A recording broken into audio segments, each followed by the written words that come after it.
TV7 Israel News is made possible thanks to your generous donations.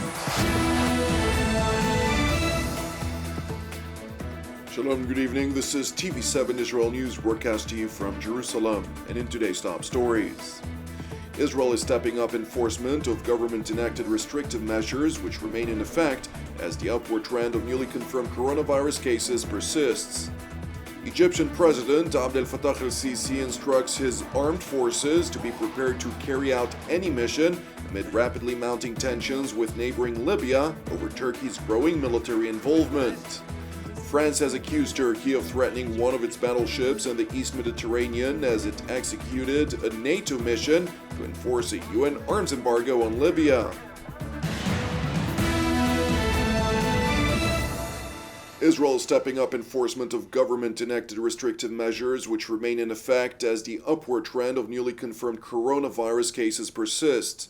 Israeli Prime Minister Benjamin Netanyahu chaired a marathon meeting of his so-called Corona cabinet, at the start of which he highlighted the systematic increase in morbidity around the world. מעבר לכך, אנחנו עומדים בפני עלייה שיטתית בתחלואה. אנחנו רואים את זה לא רק כאן, אלא רואים את זה לצערי גם ברחבי העולם. מדינות שונות כבר נדרשות לכך, גם אנחנו בישראל. The focal dilemma challenging Jerusalem's leadership pertains to the vital necessity of balancing between a healthy public and a healthy economy. And in light of the consequences of the previously enacted nationwide closure, the fiscal ramifications of which have yet to be fully unveiled, the Israeli leadership is seemingly adamant on exercising a much more lenient approach. While health authorities lobby for enacting immediate limitations on non-essential businesses, the Finance Ministry contends that any additional setback over a gradual reopening of the economy will inevitably produce devastating consequences. Nevertheless, the ultimate decision rests in the hands of Prime Minister Benjamin Netanyahu, who listed a number of courses of action, some of which remain under deliberation. אחד זה הגברה דרמטית של האכיפה, זה כולל גם את הגדלת הקנסות, מנהלת אכיפה ריכוזית תחת משרד הבט"פ, ורתימת כל הכוחות וכוחות נוספים למשימת הפיקוח והאכיפה. הדבר השני זה שימוש בכלים הדיגיטליים. אנחנו יודעים שהנושא הזה הוא בעייתי, אבל מנגד אנחנו יודעים גם שהוא תרם לנו רבות לריסון המגפה, ונראה כיצד אנחנו יכולים להתגבר על הבעיות על מנת להשיג הורדה של התחלואה. הדבר השלישי זה סגרים אזוריים, שזה כלי שאנחנו כבר נדרשים לו על מנת להימנע מסגרים רחבים כלליים. והדבר הרביעי הוא דברים שקשורים בהגבלת ההתקהלויות, צעד מאוד חריף, אני מציע שנשקול אותו, נראה אם אנחנו נזדקק לו, מתי נזדקק לו, אבל יש לו כמובן השלכה על פעולות מסוימות שאישרנו אותן, נראה אם אנחנו נזדקק להן. Toward the end of the meeting, a number of decisions were unanimously adopted by the so-called Corona cabinet, which include stepping up enforcement, a list of communities where the contagion's morbidity is raging uncontrollably will be evaluated and subsequently be declared restricted zones. At-risk populations, including centers for the elderly, will be subject to repeated testing and protective measures, and school activity during the summer vacation, along with private camps, has been approved irrespective of the numerous outbreaks across dozens of educational institutions. Turning now to Israel's western neighbor, where Egyptian President Abdel Fattah al-Sisi instructed his armed forces to be prepared to carry out any mission amid rapidly mounting tensions with neighboring Libya over Turkey's growing military involvement. اسمحوا لنا نشكركم واقول لكم يعني كونوا مستعدين لتنفيذ اي مهمه هنا في داخل حدودنا او اذا تطلب الامر خارج حدودنا. After Turkey deployed numerous advanced drones and mercenaries in western Libya in support of the Tripoli-based Government of National Accord under the leadership of Faiz al-Sarraj, the balance of power quickly shifted in the latter's favor, forcing the eastern-based Libyan National Army under the leadership of Khalifa Haftar to retreat, abruptly losing gains made during a 14-month offensive.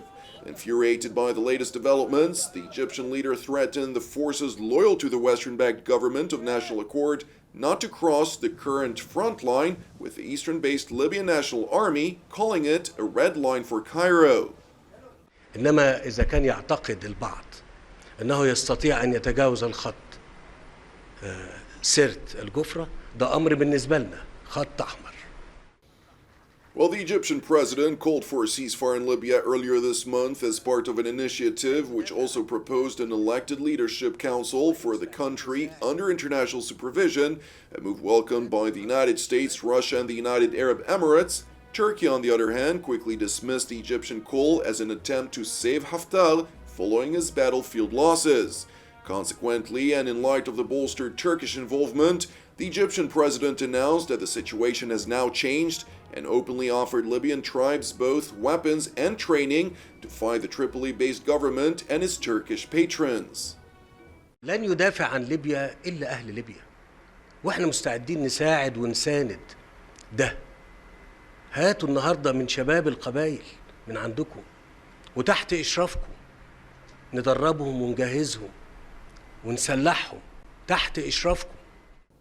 Meanwhile, in related news, Turkey finds itself in no lack of quarrels over its involvement in the Libya conflict. Despite openly boasting over its proactive success vis-à-vis support for the Libyan government of national accord, Ankara has in tandem denied accusations leveled by Paris against it over violating a UN arms embargo on Libya. The French accusation pertains to an incident that occurred on June 10th when a French battleship named Courbet, as part of a NATO mission, sought to inspect whether a Turkish vessel, the Sirkin, was smuggling arms to Libya after it turned off its transponder and failed to identify itself, nor did it provide its final destination. As the French battleship set its course, a number of Turkish battleships in the area flashed their radar light 3 times at the French battleship as an apparent warning. While Turkey rejected the French accusation and insisted that searching Turkish vessels in international waters was not permitted, NATO Secretary General Jens Stoltenberg announced that the incident is under investigation. The incident in the Mediterranean was addressed in the meeting by several allies. My message is that we have made sure that NATO military authorities are investing the incident to bring full clarity into what happened. In response to this incident, French President Emmanuel Macron informed his Turkish counterpart, Recep Tayyip Erdogan, that his country is playing a dangerous game. J'ai déjà eu l'occasion de le dire très clairement au président Erdogan.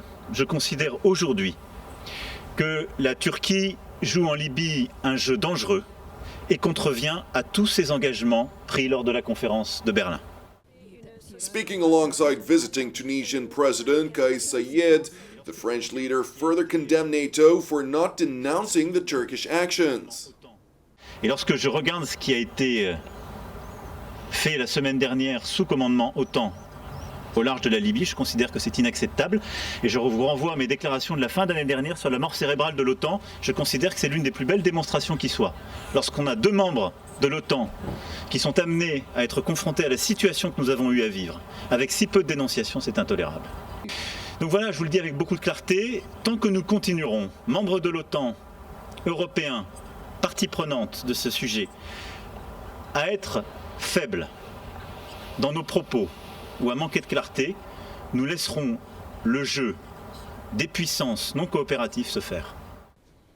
Separately, Tunisian President Kais Saied seized the European stage to highlight his country's objection to the Turkish-backed government of national accord in neighboring Libya.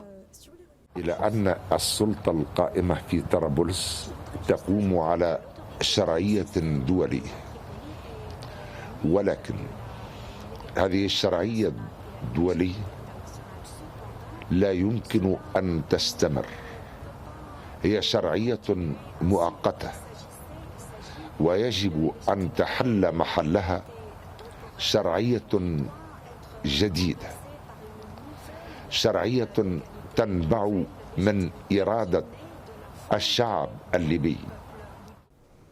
Meanwhile, in Rome, German Foreign Minister Heiko Maas stressed the importance of reaching a comprehensive agreement for a ceasefire in Libya as the situation seemingly deteriorates. Spätestens nachdem der ägyptische Präsident angekündigt hat, auch dass seitens Ägypten militärische Reaktionen nicht mehr auszuschließen sind, droht eine weitere Eskalation dieses Konfliktes, und das macht es umso dringlicher, jetzt einen Waffenstillstand zu vereinbaren. Und deshalb fordern wir die Bürgerkriegsparteien noch einmal auf, dies jetzt auch zu gewährleisten, aber genauso alle anderen Beteiligten in der jetzigen Situation keine Beiträge zu leisten, die zu einer weiteren Eskalation dieses Konfliktes führen. Meanwhile, in Moscow, Russia is evidently losing hope for a viable ceasefire in Libya after numerous attempts to reach an arrangement with Turkey over the past several weeks have failed. In light of Ankara's determined position, the Russian top diplomat called on the United States to use its influence for the purpose of reaching an agreement. Если Соединенные Штаты смогут использовать свое влияние в ливийском конфликте для того, чтобы подкрепить усилия России и других внешних игроков, которые выступают за немедленное объявление прекращения огня, я думаю, это было бы весьма и весьма позитивно. Посмотрим.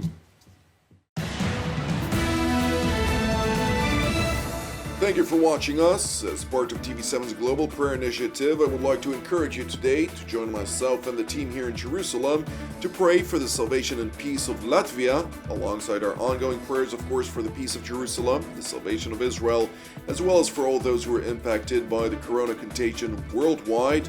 I'm Jonathan Hassan Evan Erev Tov, and we will see you again tomorrow at the same time.